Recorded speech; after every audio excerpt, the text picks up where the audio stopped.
Alright, now let's look at our first question. Please always mark the keyword, it will help us to arrive at the correct answers quickly and also save time while reading the question and arrive at the correct answer quickly. So, first option says partitioning approach, alter table, orders, partition by user ID, product ID, event timestamp. Partitioning on high cardinality fields creates too many small partitions, making query performance worse. As per the question, if we look, we need a solution which supports data skipping, efficient incremental optimization, and adaptability to feature changes. This is wrong. Now let's move to option B. Option B, if we look, a fixed filter such as event timestamp equal to current date function minus the interval 1 day limits flexibility and doesn't adapt well to changing query needs. Wrong answer. Option C, if we look, says clustering method, alter table, orders, cluster by user ID, product ID, event timestamp. Clustering handles data skew, supports concurrent writes, and with liquid clustering, the team can redefine keys later without rewriting data. Let's keep it. Option D says Z order optimization. Optimize orders Z order by user ID, product ID, event timestamp. Z ordering improves data skipping. Looks good, but it doesn't solve the skew or write concurrency problems, which remain critical in this workload as per the question, right? So, therefore, since Z order optimization cannot handle data skew and write concurrency, option D is wrong. We'll lock option C as the right answer. Alrighty, here we go. It is all about the error, and the error is the Spark driver has stopped unexpectedly and is restarting. Option E says run the notebook on a single node cluster to prevent the driver from failing. Moving to a single node worsens scalability and doesn't fix the driver memory pressure. Incorrect. Option B says refactor the transformations to reduce memory load on the driver node. Refactor transformations avoid driver overload and prevent crashes. Let's keep it. Option C says inspect the Spark UI to see how jobs are distributed across stages with fewer executors. Checking the job distribution doesn't address the root driver memory issue. Wrong answer. Option D says review compute matrix to check if executors are exceeding 90% memory utilization. The executor memory statistics doesn't solve the driver restart problem. Let's delete it. We'll lock option B as the right answer. Okay, now let's look at this question. This is all about latest job run in Databricks along with its repair history. Option, if we look, this runs list returns multiple runs, not the details of one run. Incorrect. Option B, if we look, run runs get retrieves details of a specific run using run ID, which matches the need for latest job run information as required here. Let's keep it. Option C, if we look, it uses runs get, which requires a run ID, not job ID. So, job ID here is incorrect. So, the request would definitely fail. This is wrong. Option D uses runs list, which with job ID.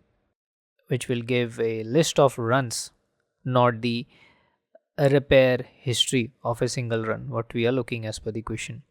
Now option D is wrong. We'll lock option B as the correct answer. Let's bring the heat to the snow. This is all about PII must apply masking on SSN column, right? Let's look at first option. So first we have the create column here. If you look, create column is invalid SQL syntax. Masking cannot be applied in this way, right? So we'll delete this, it's invalid. Let's move to option B now. Option B, if you look here, apply mask if is a member. This is not supported. Condition logic belongs inside the function, not the alter statement. Wrong answer. We'll move to now option C. C, if we look, it declares SSN as int masked, but masking function requires string type and proper alter usage, right? So this is again incorrect. Now let's move to option D. Option D uses alter table, alter column, set mask, which is valid syntax for applying a masking function. That being said, option D is the right answer. Okay, now let's look at this. It is all about transaction table, and we want to know which type of write operation doesn't support clustering on write by default. Option A says use CTAS or RTAS statements to create tables with clustering applied. CTAS or RTAS operations support clustering on write. Therefore, this is out. Now let's move to option B.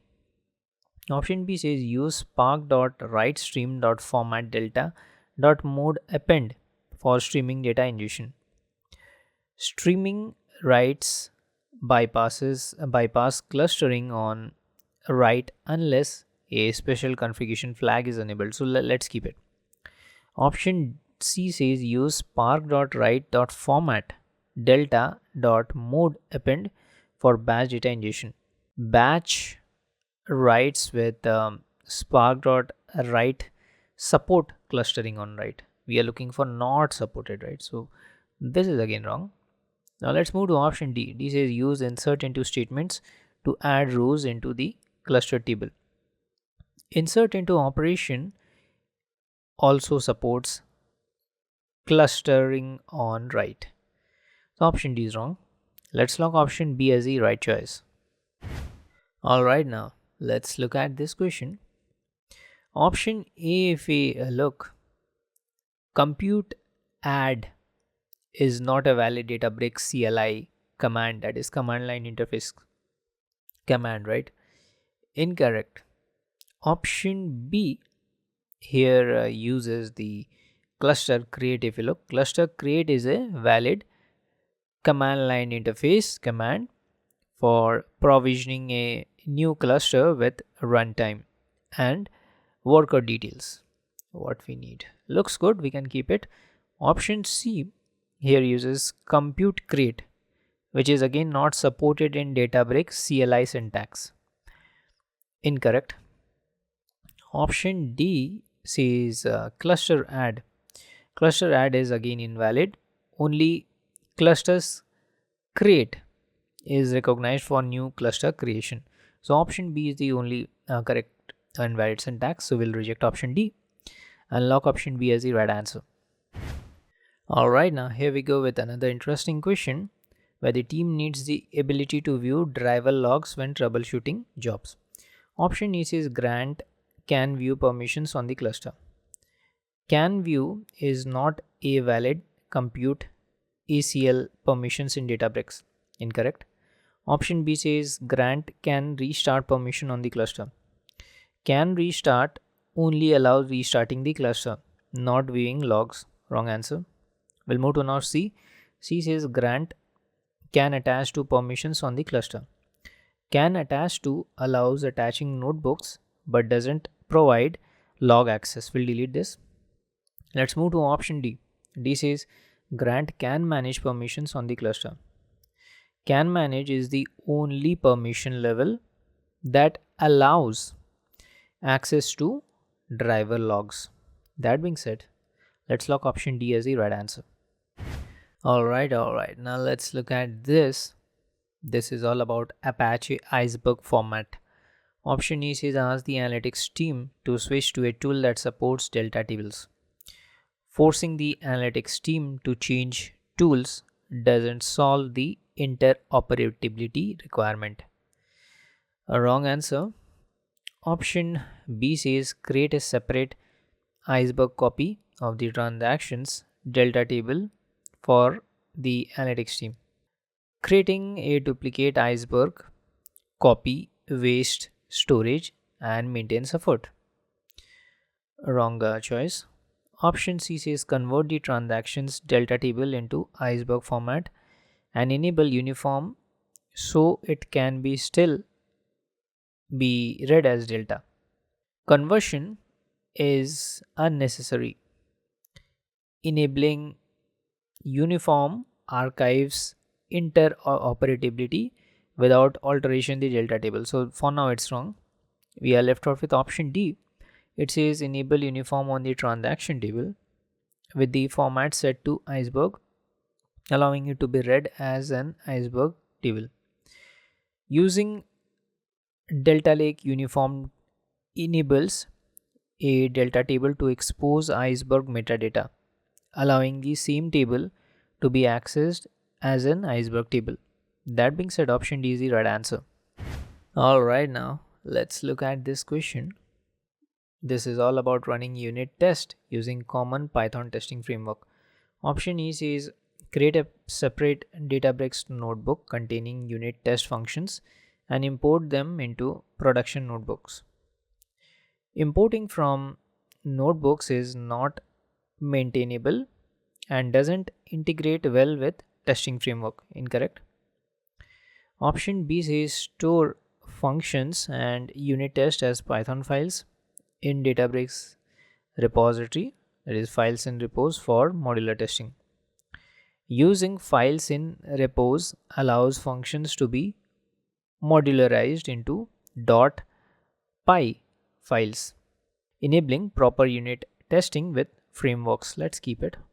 Option C says run unit test against a dataset that mirrors production data but is not a part of production. Testing against non-production data is safe but does not solve the structural issue of modularizing the code. Wrong choice. Let's now move to option D. This is write both functions and unit test together inside the same notebook. Mixing functions and test in the same notebook reduces reusability and breaks CI/CD best practices, which we don't want. D is wrong. Let's lock option B as the right answer. Alright, now this question will test your concepts on REST API call. So here we need to review the notebooks configured as task in a multitask job on Databricks. Option E says job/runs/list. So this only shows run history, not the job configuration what we are looking. A is wrong. Option B says /job/list. So this lists jobs but doesn't show task details. Wrong choice. Let's now move to option C. C says /job/runs/get.